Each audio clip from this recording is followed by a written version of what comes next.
So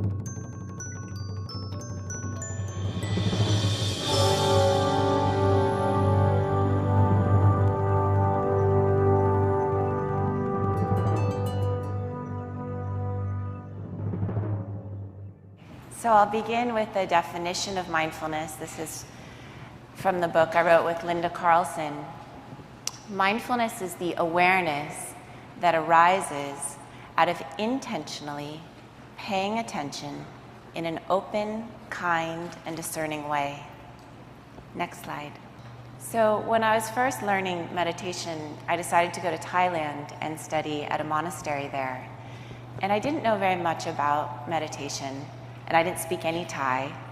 And this beautiful monk at the monastery, who didn't really speak any English, taught me to focus on the breath coming in and out of my nose.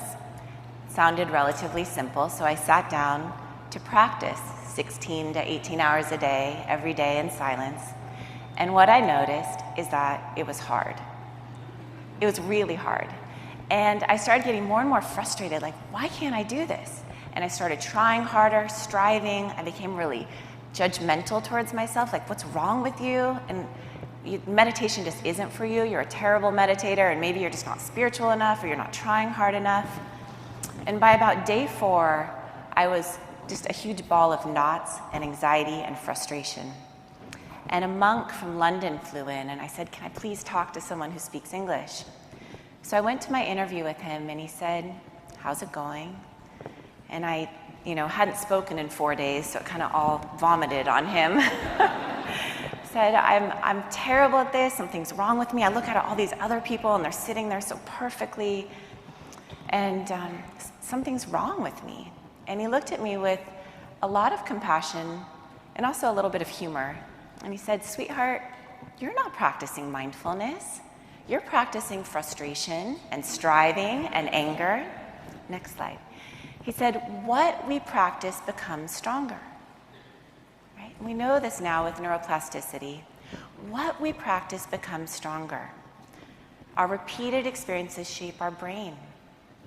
So what he said is practice paying attention with kindness, with openness, with curiosity. Be interested in your experience, compassionate with whatever's arising. Not that I always had to feel happy or compassionate or joyful, but that this pot of mindfulness was holding with care whatever my experience was. Next slide.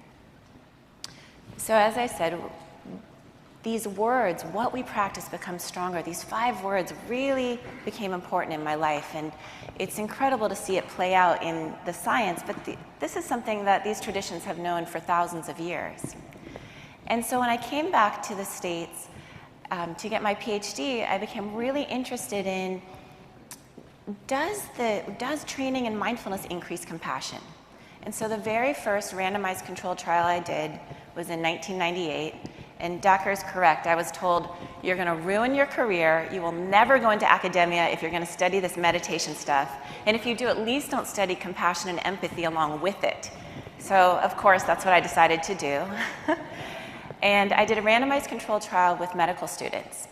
And what we found is that training in mindfulness-based stress reduction significantly increased their empathy and compassion.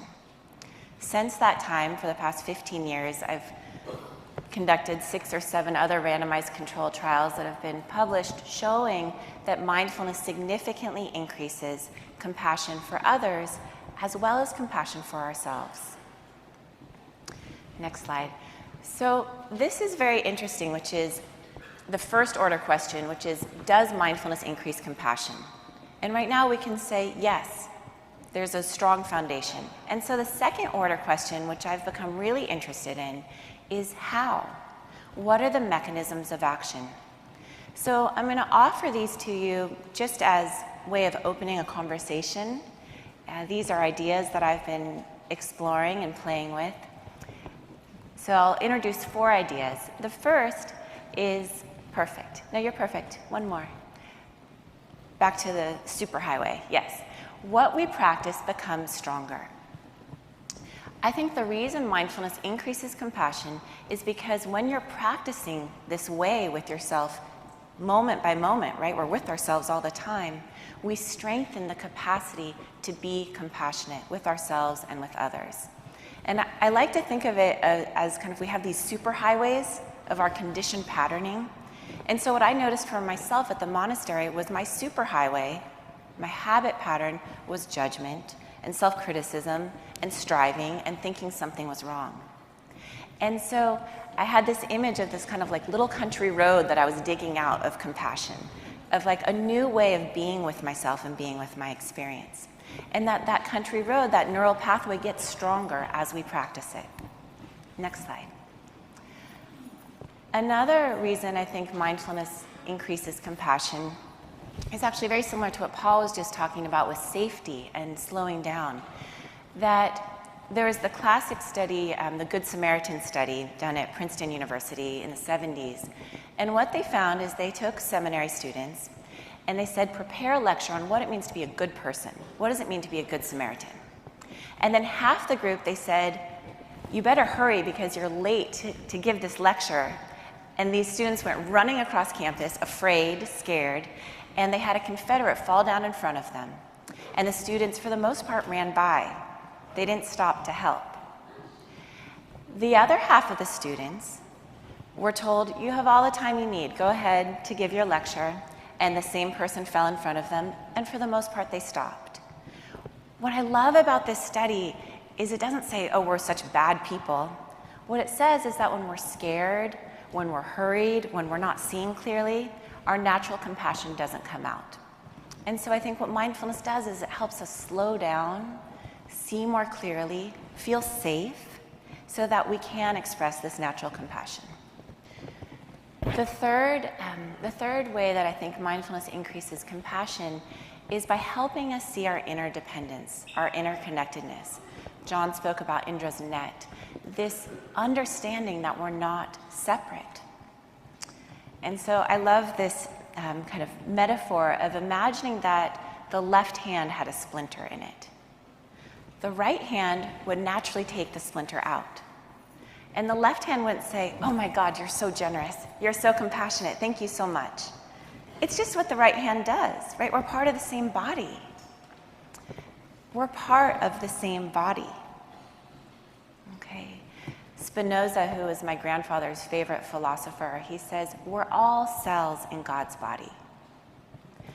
When we begin to see clearly that we're not separate, when we begin to see clearly our interdependence, compassion naturally arises. It's just what makes sense.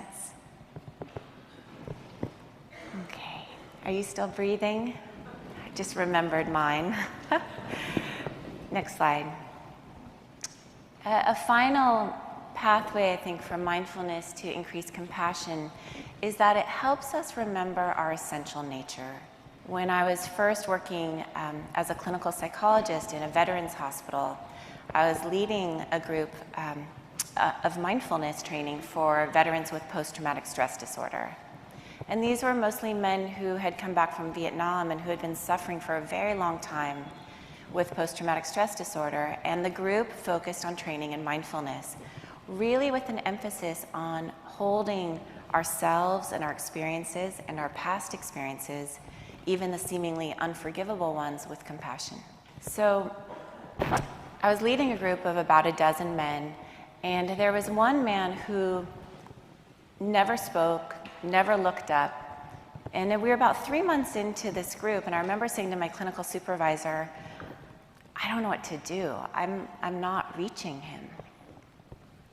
And a few weeks later, he went to speak, and he said, I don't want to get better. I don't deserve to get better. What I did was so horrible that I deserve these nightmares. I deserve this pain. And he proceeded to tell us, looking down, he really didn't look up the entire time. Looking down, he said, you know, I wasn't even a soldier. I wasn't even in combat. I was just on the medic truck. And I would bring food and supplies to the villages. And when our truck would come in, the children kind of got to know that we were the ones with food, and they'd come running out. And one day we were coming into a village, and who came running out was our own troops. And they were bloody and beaten. And they came running to us, saying how most of them had died because the village had betrayed us. They had told the enemy where we were, and we had been bombed. And just as we're receiving this, the children come running out because they hear our truck. And out of the corner of my eye, I see my friend pick up a can of food and throw it at a small boy and have it hit the boy, and he falls down. And he said, and all of a sudden, before I knew it, I was picking up a can of food, and I was throwing it at these children. And we'd cheer every time we'd hit one, like it was target practice. And as he's speaking, tears are running down his face. And he's looking down at the floor, and the shame in the room was palpable.